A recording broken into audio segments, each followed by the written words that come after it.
I think we can truly say it was an awesome event, you know? I think their first task when they get home is to wash those blue shirts. That's the first thing they need to do. Anyway, I don't know. I'm assuming. I mean, maybe they had 3 different ones that they wore, but okay. So I wanted to just get us going here for this final down the home stretch here. I have just really enjoyed this. I don't know about you, but I love meeting new people and seeing people I knew and meeting new people and seeing old people. And, well, I mean, you know what I mean.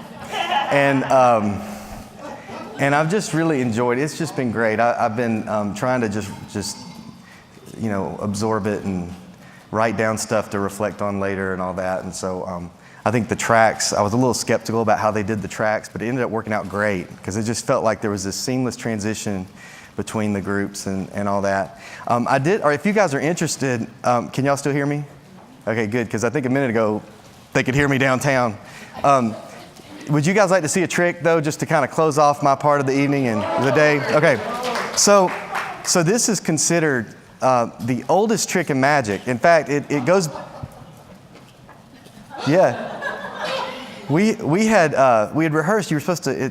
It's a little early for that one. You're supposed to laugh here. The 3 shell game, or they were actually pictures in the Egyptian tombs of this trick using 3 cups and 3 balls, and so. But for this trick, what I'm going to do. Oh, by the way, I'll show you. I've got a cup here, and I'm going to use. I don't have a magic wand with me. I have a Sharpie. It's not a magic marker. And I also have a ball, a red ball, okay?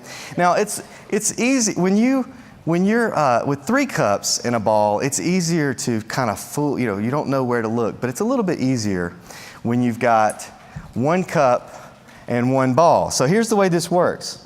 You take the ball, you tap. It shows up under the cup. Ooh, pretty good, huh? All right, let's try that again. Hold your applaud. No, I'm kidding. That was good. It's a 1 applaud. No. Oh, whoa. Hey, the trick works great when you can't see it at all.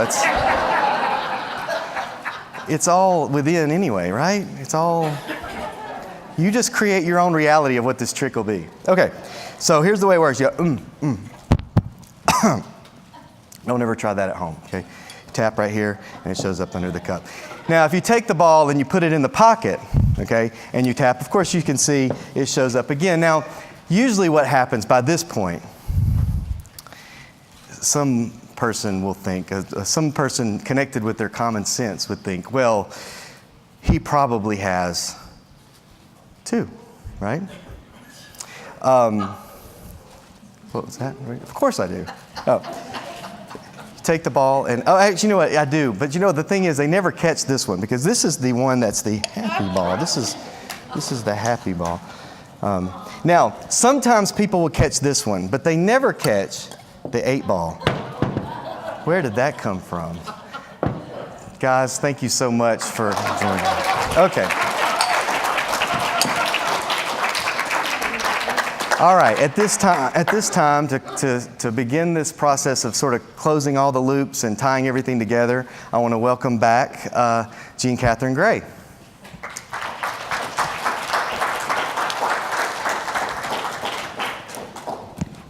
So this is the moment, if you haven't had a chance. Is it okay if I stand here, camera crew? Yes. If you haven't had a chance to say anything this weekend at all, this is your chance. Are you ready? Because I know those of you who don't talk at all just can't wait to talk in front of a huge group of people. I know that about you. But we'll do it casually at first, okay? We'll start slow. We'll just start with our hands. So how many of you have already left for the airport? Just raise your hand if you have already left for the airport. Okay, so 2 people already gone. And I saw a few actually leaving, so we know there's like 5 or 6 already gone.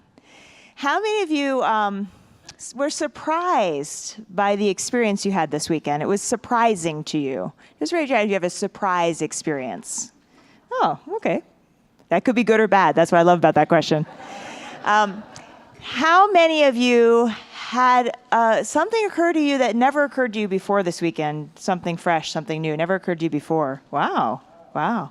You know what I love about that one is that happens all the time. Oh, it's so good. Okay. How many of you, let's say, how many of you liked your tracks? You liked them. They were enjoyable. And then keep your hand up if you just loved your track. You loved it. I just want to see a difference. Okay. It was not marginal. It was marginal difference.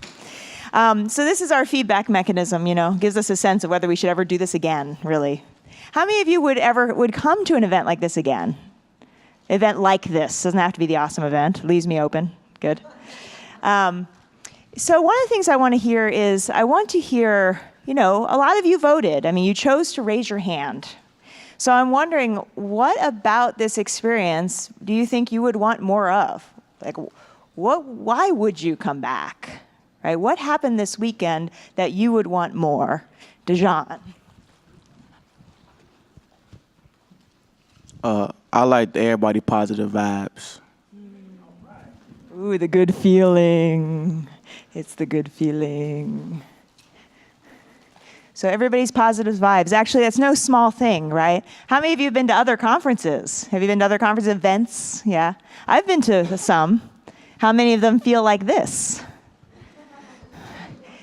Yeah. I mean, I think when I first came into this conversation called The Three Principles, one of the things I noticed at the event was the quality of the feeling in the room. And it wasn't like that at other events, right? There are a lot of things going on.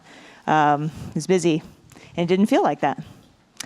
What else? What else would make you come back? What did you experience? What did you enjoy? What would you want more of? Terry, hey, you have to run.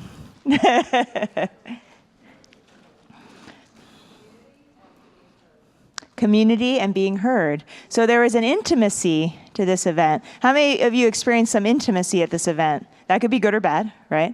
So intimacy at the event. We did want that, by the way. The conference committee really wanted a more intimate experience. That's what we wanted. So I'm glad that that's happening. Whether you liked it or not, that's feedback for, email.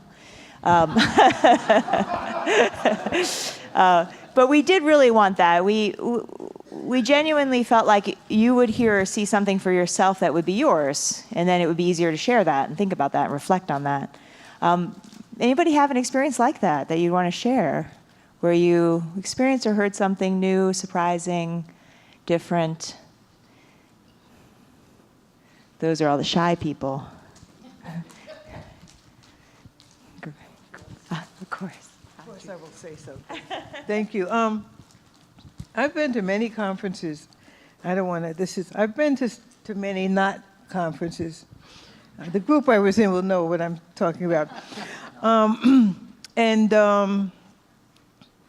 They were always boring.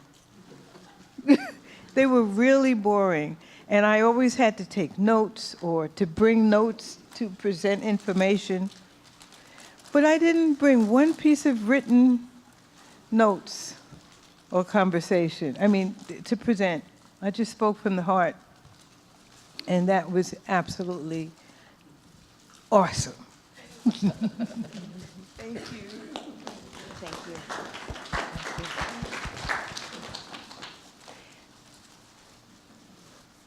Thank you so much. I've been attending so many conferences in Africa, Uganda, but I've never attended such a conference where people laugh, people hug. In Africa, people have so many problems.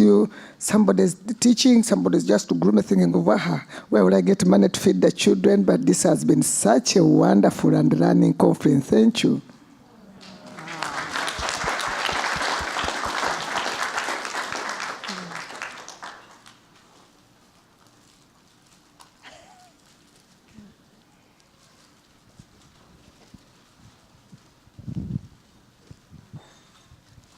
I just want to acknowledge the way that you opened this conference so intentionally for community, for conversation, for that intimacy, and for all level of experience and all different experiences being totally welcome, and a part of life. It was a really beautiful opening. Thank you. And I feel like it all followed in that vein. By the way, yes. Somebody had a birthday yesterday.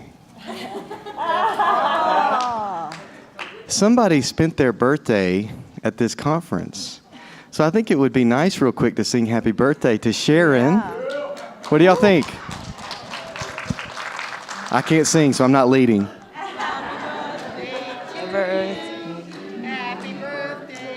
Happy birthday. It's like we're going in stages. Wait. Let's do this correctly. Okay, this line starts. Go ahead.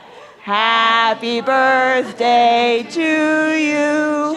Happy birthday to you. Happy birthday, dear Lee. Happy birthday to you. Yay!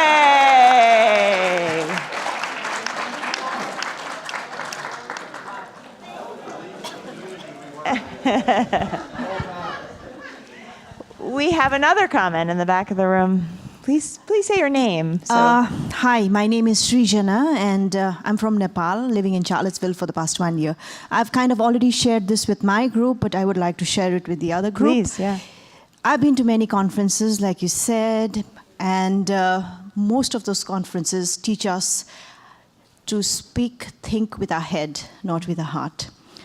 So I've been more emotional and passionate about things that I do, so sometimes I get entangled with my own emotions on the projects I undertake. So it was a pleasant surprise to come here and learn about the 3 principles, my first time here, that said it's okay to let your heart, soul, mind, consciousness be in line with each other, and then that's exactly how it should be.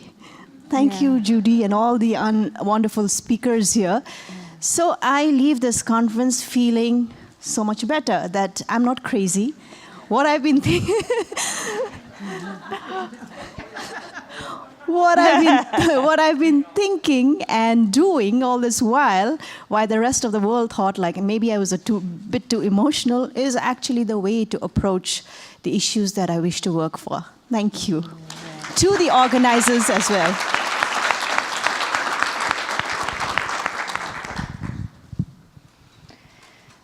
Thank you. It's really beautiful. You know, it would be nice to I want you guys to know that all the speakers here are volunteer. So they took time from their lives, and they flew across the country, some of them from other countries, and, you know, they weren't reimbursed for that financially. And it takes people willing to do that, right? It takes people who feel called to make a change in the world. And so I just want to honor each of you as speakers for feeling the call and for following it. And thank you for coming.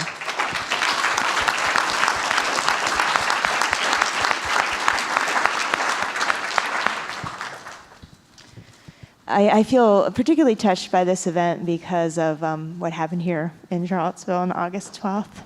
And I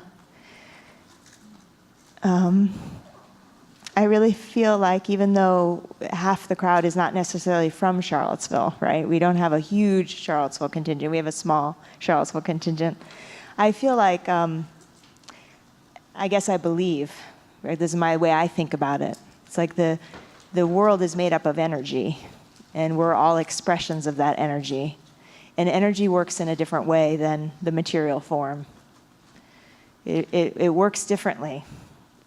And so the energy that's been dropped here today, the love that's been brought here, the feeling, the quality of the thinking, the sharing, the community, the dialogue, all of that is a ripple into this community, which really needs your support.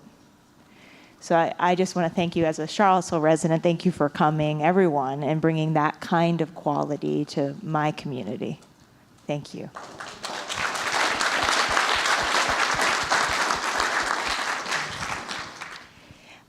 I would love to hear if there's anything that, especially some of you have been coming to conferences for a long time, if something surprised you that was new to you, I think we'd all like to hear it. Or if somebody feels like, I still have this burning question that hasn't been answered, right? This is your last chance. Anita, who could have known? Okay, so I'm Anita, and I have been Jean's apprentice for this last year. And my story is I was seeking to find my answers. Always somebody else had the answer. And I spent a lot of money at it. And I decided, like, this is it. I won't spend any more money. So everything else I'm doing is free. But I really felt like I needed some help, an apprentice. So I called Jean and said, I'll be your apprentice, and I get to hang with you, and I'll do whatever you ask, and then I'll get to learn. And she's like, well, that's not how it works. It's like you pay a lot of money, and and I had made the commitment, no more money. But she said to me, she said, well, I've learned that no matter where my money goes, when I jump off the cliff, that no matter what happens, I'll die with my well-being intact, and it doesn't have anything to do with the money.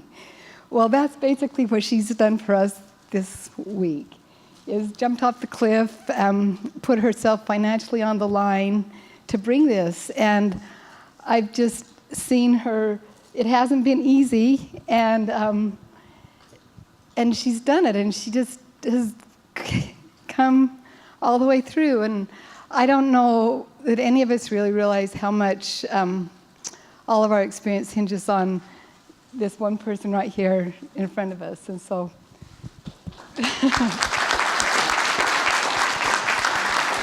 so my question is, the question is, how do you do that? So her question is, how do you do that? Actually, I get that question a lot. Thanks for asking. No, really, I mean, you guys, you don't know me personally. I'm pursuing my PhD. I'm taking 3 classes in the PhD program right now. I have 2 children. They're 9 and 13. I'm married to a wonderful man. You might as well stand up. He's been here all weekend long. He's in the back of the room. I live with my mother. She lives with me. He likes to say she lives with us. I like to say I live with her. It's very fun. Our nephew, has been living with us since May.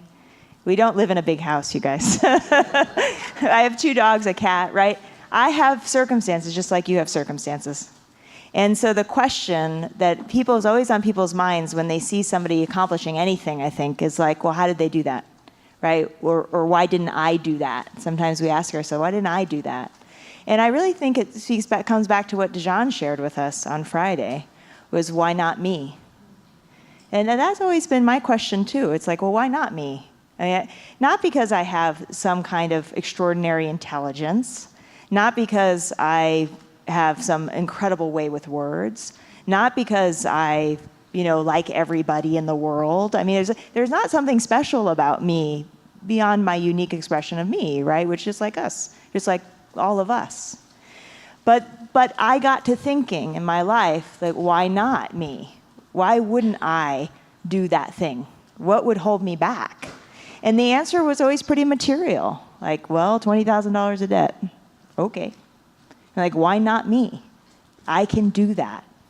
I can handle it. I've done that before. That's not that big of a deal in the long run. That's not going to impact my well-being, right? But doing what we're called to do, following the living energy, listening deeply, right? Choosing a quality of experience at every moment, seeing it unfold in front of us, being a part of it. Well, why not that? Why not that? And so for me, that's what this was about. It doesn't mean it was a great idea. You guys get that, right? It doesn't mean it's a great idea, but I know I'm okay. It doesn't mean that getting a PhD is the right thing to do. It just looks like, wow, I'd like to spend my time doing that. I'd like to share the principles with people. I'd like to do research in that, right? So there's a unfolding to life that's happening, and if you begin to stop worrying about yourself and worrying about how you fit into it, and just pay attention to the energy unfolding, I don't even know the words for it, right? Something deeper, then it will guide you to do all kinds of crazy things. It's not that complicated. It's just not that complicated. and how you feel about that is how you feel about that, right? It's not that complicated. So I know I'm not the only one like that. So I wonder. I think I still have that question, like, so I put on the whole event. So how are you guys feeling? What's going on out there, right? What are you taking home with you? So if you want to give me a gift back, if it's not $20,000, then give me the gift of what you're taking home. And for some of you, you may not even know what that is yet. That's okay. And for many people, that's the case. That's okay. But if you want to share something before we leave today, I'd love to hear it.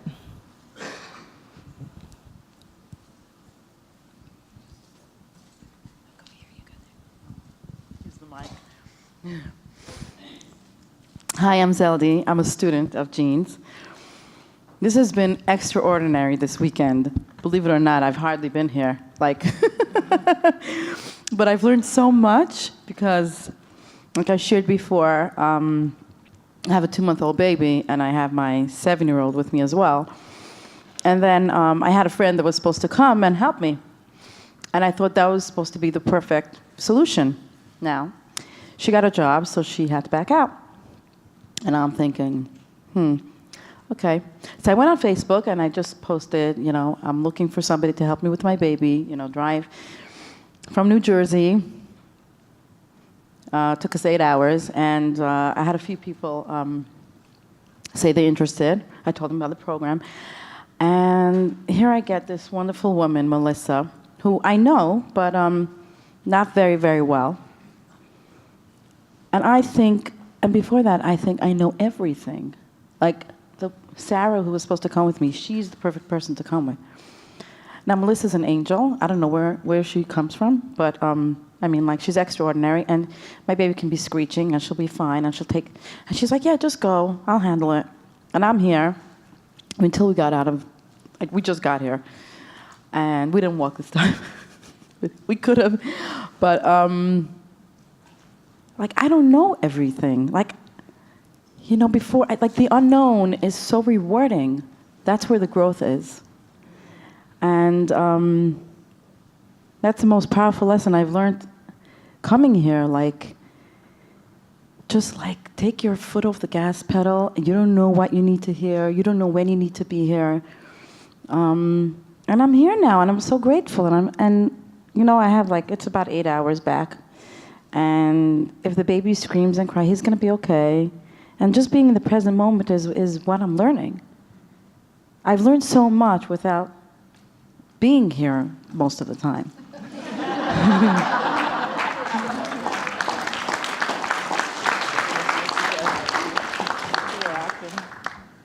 Peter?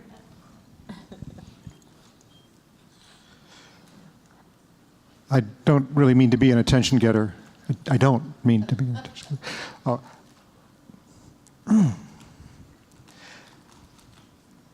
So I'm going to speak with a particularity that hopefully will evoke the particularity of your own experience. But I think I find that being a human being is the weirdest possible thing in the universe. And part of my little testimony is, I don't know, I've kind of been waiting for the fullness of time to have a gathering like this. And I think we're all deeply peculiar. If we listen at the right times, we'll find it. When I was 4.5 years old, we lived 30 miles south of Washington, D.C. The Potomac takes a bend toward the east there, so we were still in Maryland. I was walking along a little dirt road. I had on a plastic cowboy hat and a holster and a cap gun with no caps because my mother wouldn't let me have caps at that age. And I was alone, and sometime on that little walk, 3 feet in front of me, 5 feet up in the air, I saw what I would later identify as an Eastern Orthodox icon. And I'm going to get theist and patriarchal right now, but forgive me. but it was an icon of God the Father blessing the whole planet, the whole world. And there was just an incredible sense of depth. And it was like, oh, I'll be called to live in that depth for the rest of my life. That's why I'm here. And it wasn't warm and fuzzy. It wasn't, I'm now full of love. It was, I'm drawn into this, here we go. I won't give you my entire psychohistory, except I can date my self-consciousness and wrestling with the world to November 22nd, 1963, living right outside of Washington, D.C., and for 3 weeks, the people around me looked like I had been feeling for a while. Ashen, shaken, what has happened with Kennedy's assassination. And I started to really tune into the Vietnam War, the horrible things that I got to see broadcast with regard to the civil rights movement. And I was also aware of environmental degradation. I'm just saying, the usual stuff. And I don't recommend that for a 7-year-old, but what it highlighted for the next 50 years after that was I didn't quite get a message about I actually get to be alive here. And I actually get to be alive in the middle of the worst crap that humans can pull on each other. I was like, and I've been waiting to get that. And I've been searching, and I've followed various guidance. There's a lot more I could say, but it's been gradual, and then it's been cumulative in the last 13 years when I ran into the principles. This is just a long statement to say, we all have stories like that. There are reasons, there are things that we're called to face. And actually being here on this planet, and if you're an American, I think a bunch of you are called to be in America for real reasons. But first and foremost, to be alive here. And I'm so grateful to have an event. I really am incredibly grateful to have an event where we actually got to talk about trauma, and talk about resilience, and talk about awakening, and talk about being here, and being here where someone was recently killed. Yeah, we get to be here. Yeah, I'm both shaken and I'm wide open, and there are lots of possibilities, and I'm closing down at the same time.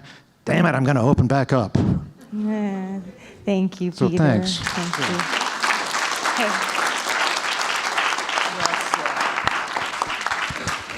I'm always worried when somebody starts a sentence. When I was 4, it's like, oh boy.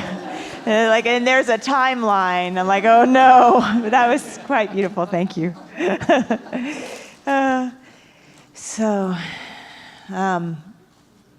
It's so funny, one of the things that I noticed about facilitating things is that when I come into it, I'm quite relaxed. I really enjoy the meeting and greeting. I enjoy the hosting. But at the end, I struggle because I start thinking but wait, there's more. No, there's so much more. And then as soon as I start thinking about that, there's a little bit of a internal pressure, right? Because that's the beauty of thought. It's the beauty of consciousness. As soon as my attention's there, it's like, oh, but wait, there's so much more, right? So I just want to assure you as you go out into the world, and assure myself, since I clearly am having that thinking, that one of the beauties of living in a system that's always creating, one of the beauties of living in a living system, is that we always are learning and growing and changing and shifting and learning more things and loving ourselves more and forgetting ourselves and falling into love with other people. And, all of that and more, that living is always there. It's never gone. And I had a new thought this weekend. I've always been afraid of death. I've always been afraid of death. I've always thought that would just be too bad. me. Like, it's just be too bad. I have so much to do. Like, there's no way that I have time for death. It's just not possible. And the other night, I was really tired. It was a really long day. And I'm lying in bed, and I'm really tired. And I think, oh, I like going to sleep. Like, I really like going to sleep. Doesn't it feel, how many people like that when you get there, right? And you like going to sleep. It feels good. I like it. Maybe not everybody, but I like it. And so since I like it, I enjoy it. And then since I enjoy it, I'm in my bed. I'm really enjoying myself. And then it occurred to me, when I fall asleep, I don't exist anymore. I mean, I'm just not one of those people who take, trips out of my body and see other worlds. People like that. I've met people like that. I'm not one of those people. I go to sleep, I'm asleep. I've forgotten the world and I am out. And I wake up, and when I have a good night's sleep, I feel so great, right? When I really let myself go there, right?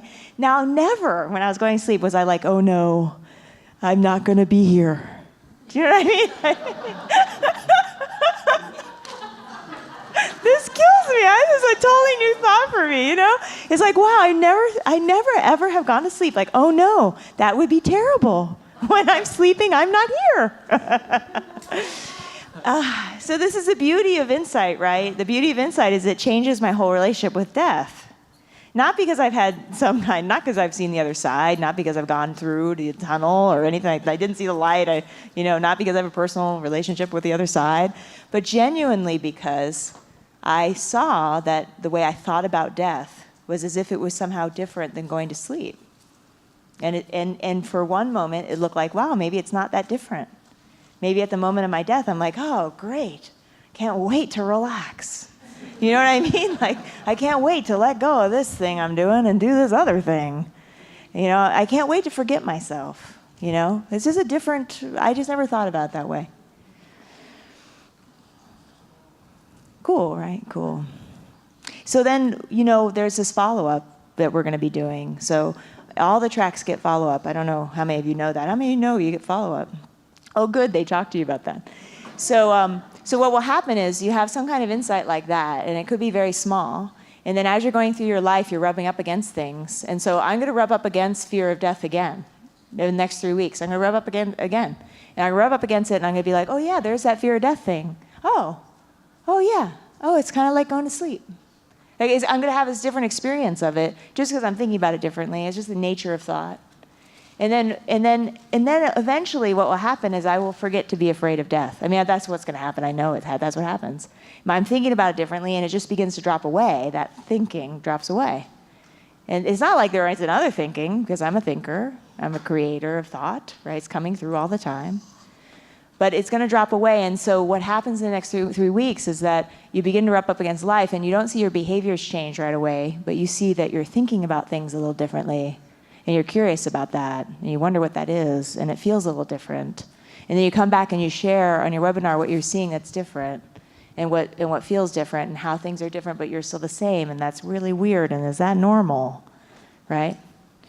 And so that's an opportunity I want you all to take advantage of, because then you get to hear about how that is normal. You get to touch base. You get to touch back into that community.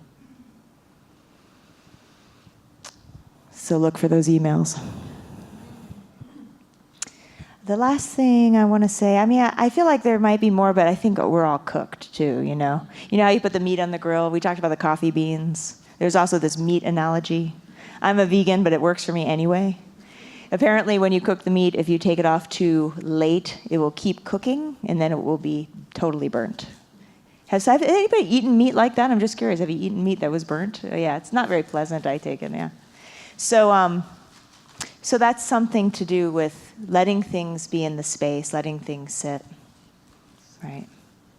Seeing what occurs to you when you've forgotten what we talked about, when you're thinking about something else.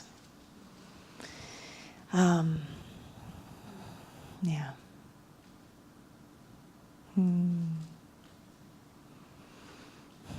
Anything else before we wrap it up? I'm going to put Terry on the spot soon. Dave. No, Dave will be up before me. Oh, he goes up before you. Dave, come on up.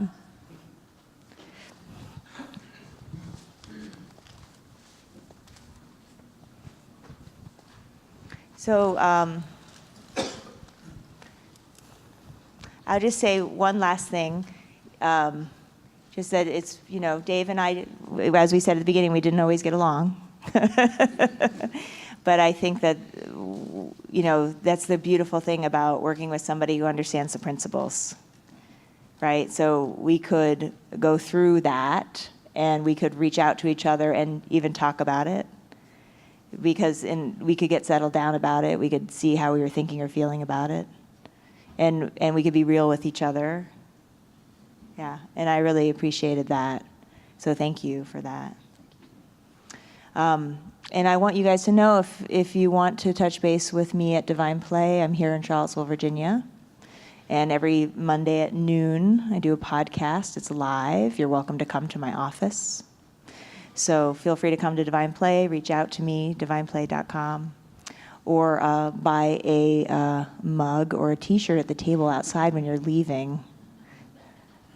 Just saying, that's an option. Take home some bling. Okay. Thank you, Dave. You need that. I'll need this. Thank you, Jean. I wanted to take just a second to give you a very brief evolution of this event. Jean and I talked, what must have been December or something, November. And she had just come back from 3PGC in Los Angeles. And she said, "We never have this on the East Coast. We've got to have something on the East Coast. Would you, at the Center for Sustainable Change, be interested in partnering to bring this to the East Coast?" Immediately, I said two things. I would definitely be interested. The second thing, we ain't got no money. And so we proceeded to pull together a remarkable team from all sources. Would everyone on the team for the awesome event just stand for a second? There's Charlotte. Where's Jean? Terry? Kathy? Jean? We pulled together with a lot of being honest with each other over those months and came up with sometimes called weird ideas, but we said, let's just try it. And it worked. You said already it worked. Jean immediately said, I'll manage that, meaning we don't have no money. And she said, I'll manage that. And she has.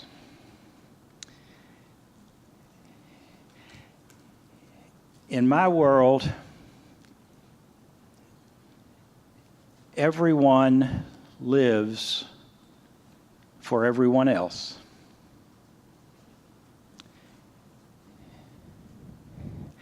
And Jean has stepped up to make this possible to an extent that most of you would never be familiar. The expenses related to this hotel, to the audiovisual, to the food. And we have been able to give scholarships when people needed them so that no one was denied, and they were able to come at what they said they could afford. I just want you to know that if you have more than you need, that it would be very welcome for you to make a contribution, because Jean is holding the ticket, and it's not insignificant. We also would probably never have proceeded had not Ron McBetty, at the very beginning, stepped up with a $5,000 sponsorship, primarily for his daughter, who in the end couldn't even come, and a $5,000 contribution. And I'd like for you to give Ron a thank you.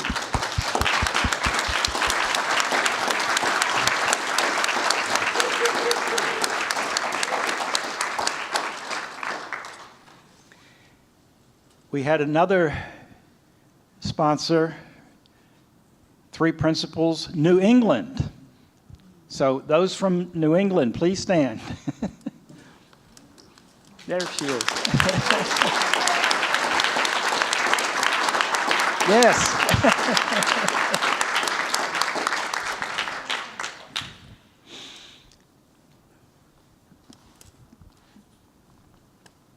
This has been a great event, and I really appreciate everyone participating. I appreciate your participation and the hectic registration. What do you mean I have to choose? How many times I heard that? But you've gone with the flow, and I think it has come out well. I want to shift gears just a little bit. I want to get a show of hands. I'm going to sort of take Jean's play here. How many of you, before you heard about the awesome event, had never heard of Center for Sustainable Change? There's quite a few.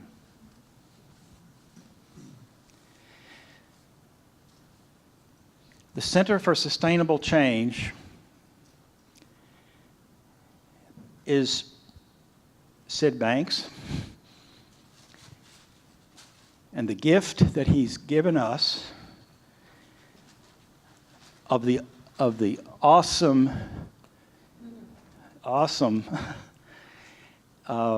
revelation, epiphany, call it what you will. But he has shared that with all of us. The Center for Sustainable Change is Roger Mills, who, in hearing that message, his wisdom spoke to him to ask the question, well, if this is really universal, then it should be impactful and a change agent for those who have nothing, who are facing every conceivable challenge in life. And in walking into Modelo, he proved it was universal. And it was based on the feeling and the community that could be built.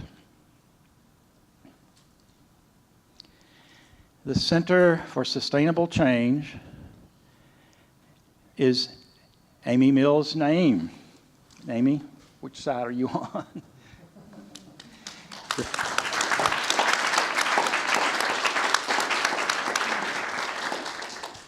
Amy's the very first executive director,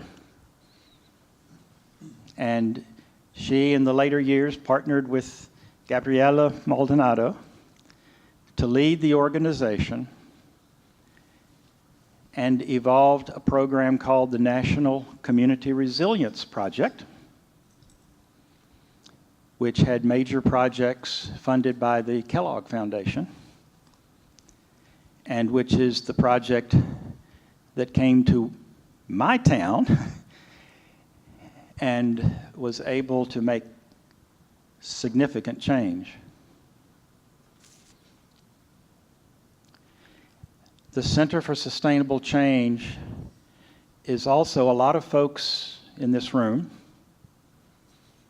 So would everyone who's been directly connected with the center raise your hand?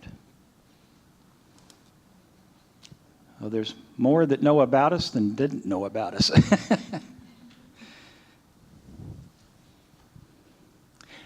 We've been questioned many times and confused many times. What is the Center for Sustainable Change? Is that something with environment? Are you with global warming? There are two things, and we've debated a number of times whether we would even change the name. It's just maybe not self-evident. And all this time, I've kind of held on to it and convinced the board to hold on to it. And we may change it again. But the first element that has been a part of my life is that center is not a noun so much as it's a verb. Center for sustainable change. So it is you and wherever you are in your life that will lead to sustainable change. And in one of the sessions of one of the tracks, there was discussion about how everything is changing all the time. And my response was not to the question, but to the reality that that's our name.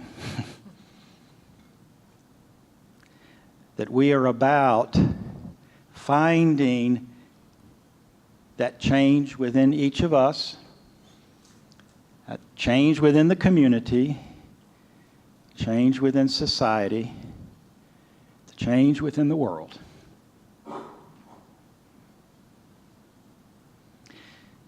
That can be sustained.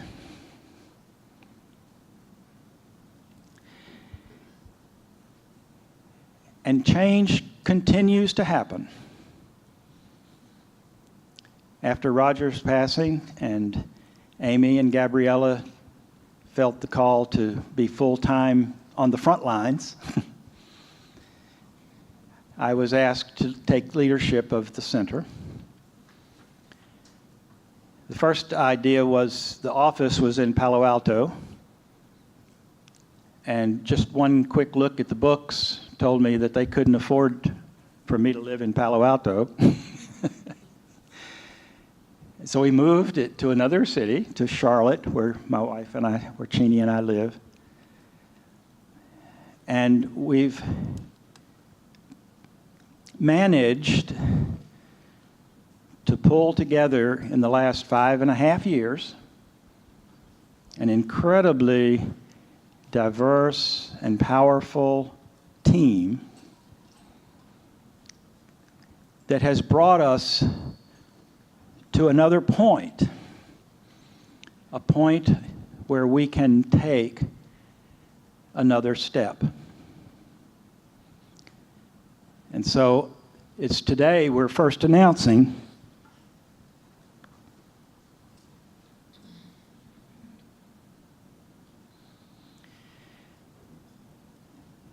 that October 31st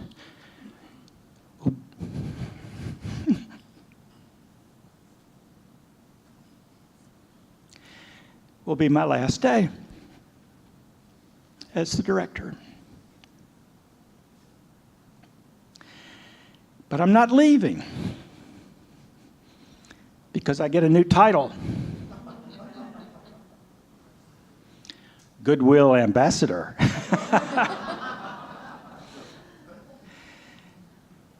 But change happens, and change happens for very good reasons. And the best reason of all is for sustainability.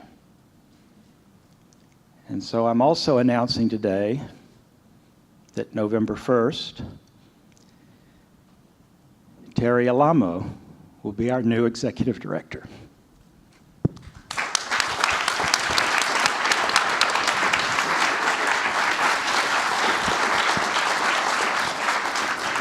Don't think you're going anywhere yet. Jeannie, would you come up too? None of this would be possible without either of you. And I certainly wouldn't be in this position without either of you. And there are a few other people who would like to say thank you to you as well.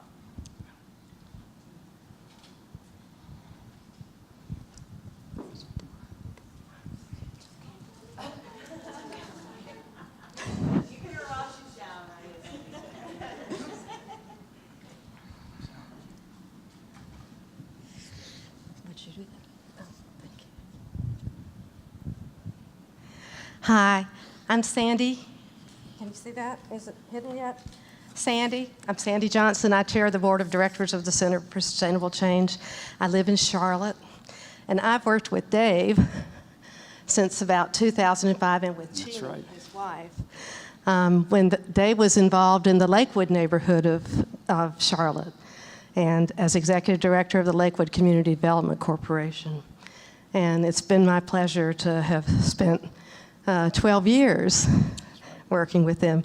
I love to tell the story about how Dave got the book Modelo given to him by a friend.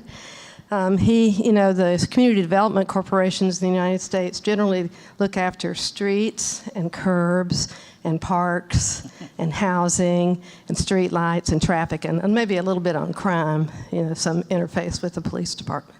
But the funding for those don't do anything for the residents. So when Dave read Modelo, he thought, oh my goodness, this is what the people who are the neighborhood in Lakewood need. So he scrambled and found that Roger Mills was going to be in Minneapolis, not the closest city to Charlotte. And he and Sheeny hopped in the car and went up and met Roger. And that was the first link that got Charlotte involved in the National Community Resiliency Project. So I had, by working with him when he got involved with the Center for Sustainable Change, I got involved with the Center for Sustainable Change. And he eventually, as a volunteer, and he eventually asked me to join the board. And I got to meet my good friend Amy, who actually introduced me to the principals in a session for the preschool teachers of Lakewood Preschool. And, I just filled an empty seat in the room, and my life changed. And we heard those kind of stories this weekend, and you all understand that aha moment, that transformation, and the change that is sustainable in all of us once we get it. So, Dave and Sheeny have brought the principals together through the Center for Sustainable Change to places like Hartford, Connecticut, in Texas, in Oakland, California. I think we've done some work in Missouri, and we've in San Francisco. I guess that's Oakland and San Francisco, both areas were beneficial to that. Of course, the Charlotte Project down in the Delta region in Mississippi, and I don't know if I can, and Thomasboro Academy, a K-8 school that served the children of Lakewood. When I first started getting involved in Lakewood, the average family income was $23,250. That's a family income. So, it has been God's work that Dave has been and Sheeny have been undertaking for all these years. And it made a huge difference when the principals came to Lakewood. So I can't say enough about Dave and Sheeny, that the amount of hard work that they have put in.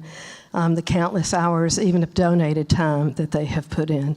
It has been a blessing to the Lakewood community, to me, to other people in the Charlotte area, and in many ways we're not done, for sure. Certainly the Center for Sustainable Change isn't done, and I think Dave and Cheeny's work and my work in Charlotte is not done either. Just begun, that's right. But I wanted to share with you that the board of directors of the Center for Sustainable Change has decided to create an award to honor the work of Amy's father, Roger Mills, and we have created an award called the Roger Clark Mills Award. And it is being presented today to someone who has continued the legacy of bringing the principles to communities and individuals in need. And I'd like to ask Amy if she would be willing to present the award for us today. Oh my goodness, wow, Can you whoa. This is heavy. I hope I don't Do you drop want me to this and break this. Hold your mic for you. I got it. I think I got it. I've been lifting. Out. I think Dave has the story a little bit wrong about how he took on the center. It was more that Gabby and I were just exhausted, and we weren't making much money. You don't make much money in the nonprofit world, and we were tired of the paperwork. So one day I just said, you know what, I guess the time has come. And she said, yeah. And I said, okay, well, we'll tell Dave, and we'll tell our project partners, and that's what it'll be. And I talked to Dave on the phone, I think, maybe right after that meeting with Gabriella. And he said, well, how about this? I'll take it on. I'll take it over while you guys go on your sabbatical. I'll carry the torch. I said, Dave, you don't understand. We're not coming back from sabbatical. That's it. Are you sure? And he did take it on. And I can't think of a better person to have taken on the role of director of the Center for Sustainable Change, and his all-around gal Friday, I don't know, everything, woman, let's say, Cheeny. You know, Dad did a lot of work in low-income, crime-ridden neighborhoods, but he never moved into one. And Dave and Cheeny live in Lakewood. And not only were they running the center, they were running the food bank, and they run around and help the neighbors. They do babysitting. They go driving people's kids when the kids need to get to the doctor. They are the community. And I don't know if Dave has taken a salary all this time. So I saw in Dave the true spirit of giving, and what my dad did at Modelo and in Oakland and in the Bronx and all over the country. So I also want to say that people talk about my dad's work quite a bit, and that's wonderful. They think Modelo was written by him sometimes, or they've got all kinds of confusion about the mythology of Roger Mills. And I love that they talk about his work. It's very appropriate. I think it's very inspirational. And a lot of the work that we did at the center happened when my father was already getting sick and couldn't make it to things. So the outcomes we saw in Lakewood, which were similar to Modelo, 75% drop in violent crime at a time when the rest of the city was rising. Same thing in Thomasboro. Increased school achievement by the kids from Lakewood, decreased dropout rates, et cetera, all the same. We have a report about it. It's called Awakening the Beloved Community. I was surprised because I thought it would take something like my dad going to Modelo, something like huge and dramatic. It didn't feel dramatic when we were in there. It just felt like doing the work. So when I saw the outcomes and compiled them, I was like, wow, these are like Modelo outcomes. And the reason I share that is because now Terry's taking on this role, and she can do it, and Dave did it, and you all can do it, if that makes sense. So no one deserves this more, Dave and Cheeny, than you two. Congratulations.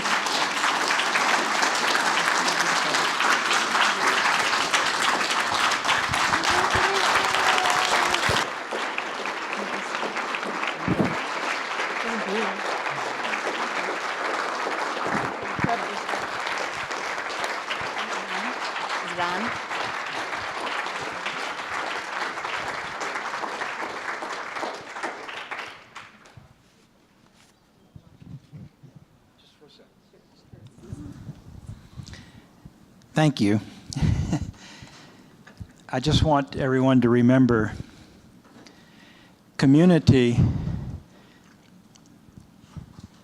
is a long word, but it's at the heart of who we are as humans.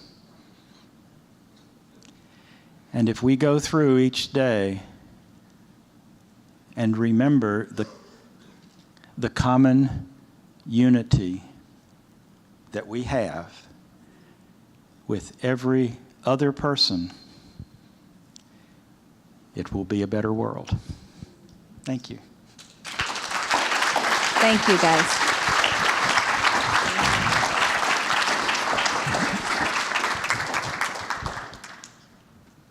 So I've got some big shoes to fill. So I thought I would tell you just a little bit about what I've seen in the short time that I've been working with Dave and Cheney getting ready for this transition. And the first thing that I noticed is there's a lot of love involved here. There's love among the staff. There's love in the boardroom at the board meetings. There's love in the communities where this work is being done. It emanates from the facilitators in those communities. It's just everywhere. There's love for the history of the center. There's love for Roger and Amy. And all that love is poured into what they want it to become, and that is for this to be spread out in communities all over the world. And they do the work every day to make that happen. The second thing that I learned was Modelo was only one of many projects. So there have been projects in Des Moines, in the Mississippi Delta, in Lakewood, Visitation Valley, and many more places. Also, Roger was also only one of many people. So Amy was doing the work with Gabby. Dave was doing work in Lakewood. Elsie Spittle was doing work. Mary Martin was doing work in Des Moines, and many, many others, hundreds of people in their communities doing the work. I also learned that these people are really committed to sharing this in communities, and that doesn't always look like someone in the front of the room saying what mind, consciousness, and thought is. And more often, it looks like people sitting together and listening to each other. They're committed to having everyday people who were touched by the principles go out into their communities. Anybody can do it. And they're designing programs to allow you to see that and to challenge you to do that. Each month, Judy Sedgman facilitates 4 Awakening Community Circle calls centered around a topic. She's pulled together resources that talk about that topic from different viewpoints. And we have those calls every month on a different topic. And the last call of the month is called our open mic call, and it's open to anyone to join at no cost. So we hope you all think about joining those calls because they're pretty amazing. Another thing that we've noticed is from time to time, these pre-selected topics are great, but from time to time, there's something that comes up that the community really wants to talk about. So we started doing a few pop-up webinars. The first one was called Talking When Divided, and I'm guessing you can guess where that sprung from. And a lot of people really needed to hear that. And our most recent one was on diversity. In January, we're going to do a community collaborative workshop, which is an 8-week program that we started to get people doing their community work themselves in little small ways. I participated in the last one, and it was really fun. I had never thought of myself as someone to do a community project, and I was taking on another project of some scale. But I also thought, well, I could do something small. So my project was painting rocks. I put little 3 principles type sayings on these rocks that let people get the feeling of the principles, which was tricky because the rocks are only this big. But the community really helped. I put it out there, and they suggested things like, settle, or breathe, or listen. And they were beautiful. We had people who did listening posts, where they put up a sign or wear a t-shirt that says, "I'm listening." And they listened to their community. We had people who donated books to the Little Red bookshelves and offices that were Three Principles based so that other people might find them. We had people visiting with their local veterans. So they were all very easy things to do, and they were all supported each other in doing them, and it was amazing. It was really cool to see that people who didn't think they could be the one to bring it to a community could in very small ways. The last thing I learned was making a nonprofit work is a lot of work and takes a lot of people. So it takes donors, it takes the staff, it takes volunteers, and it takes the program participants. This event wouldn't have happened without all of these. So if you purchase tickets to come to this event, thank you.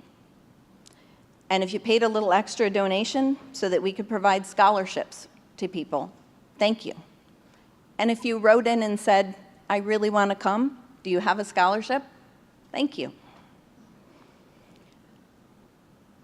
The staff of CSE, thank you. The staff from Divine Play, thank you. The team that pulled this whole thing off, consisting of Kathy Johnson, Jean Catherine Gray, Dave Nichols, and Jen. Where's Jen? And Jen Lucas. They did all the minutia of this, and it's a lot of work, and they're amazing, and thank you. There were also sponsors, people who decided to add their name to the banner and step up to the plate. Brooke Bishop, Ron McVetti, Three Principles New England, the Cypress Initiative, and TLC for Coaches. So a lot of people make this happen, and you are all of them. So thank you.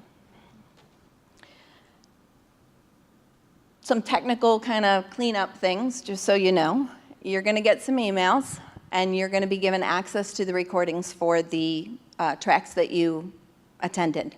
So you'll be able to watch the replays if you like.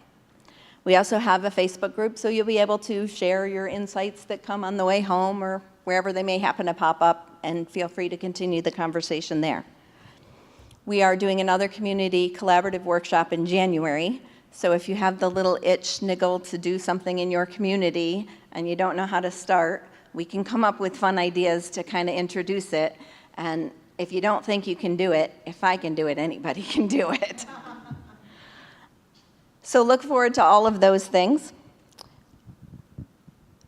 When we were looking at what we were going to do here, Amy very graciously offered us the ability to bring in a recording that Sid Banks made for her father. So I can't think of a better way to end this than how everything here began. So I'm going to let him pull this off. To me, that's what life's about, eh? It's trying to help each other. One thing I see you doing is you're starting to give people hope. People have never had hope before. People that were afraid to dream, and now you're giving them a chance to dream, eh? It's like you're giving them a second chance in life. They can see that there is hope, that they can have a more stable life, a better life for themselves and for their children. And that to give that to anybody, Roger, is really a gift, and that's a gift that you've got, that you can do that. I really can't think of anything more gratifying than that, to actually help people who are suffering, because let's say life has dealt them a bad hand, eh? But to have the ability to assist them out of that mess, to me, is one of the most wonderful things in the world. I'm like you, Roger. My heart goes out to any human being, no matter who they are or where they live in this world. Anybody that is suffering needlessly, and I truly believe a lot of it is needless. It's the way society and we all think as a whole. And maybe someday our way of thinking will change. And I hope, Roger, I loved the way some of the Mandela Project people, some of the councils and that, talked about finding self-esteem.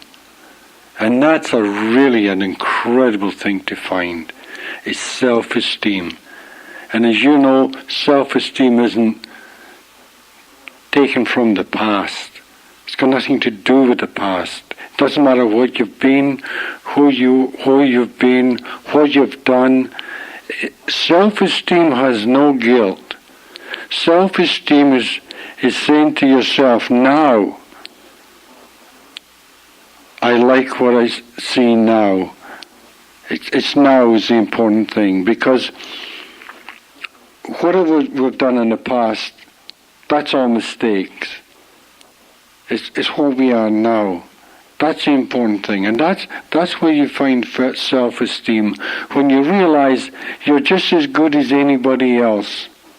No matter what the condition of your life, you, as a person, as a kind of spiritual beings, so to speak, that inner self, that true you, that's the one that you seek. That's where it's all at. It's in the core of every human being, no matter who they are. It's in the core of them. And all you have to do is get the garbage away.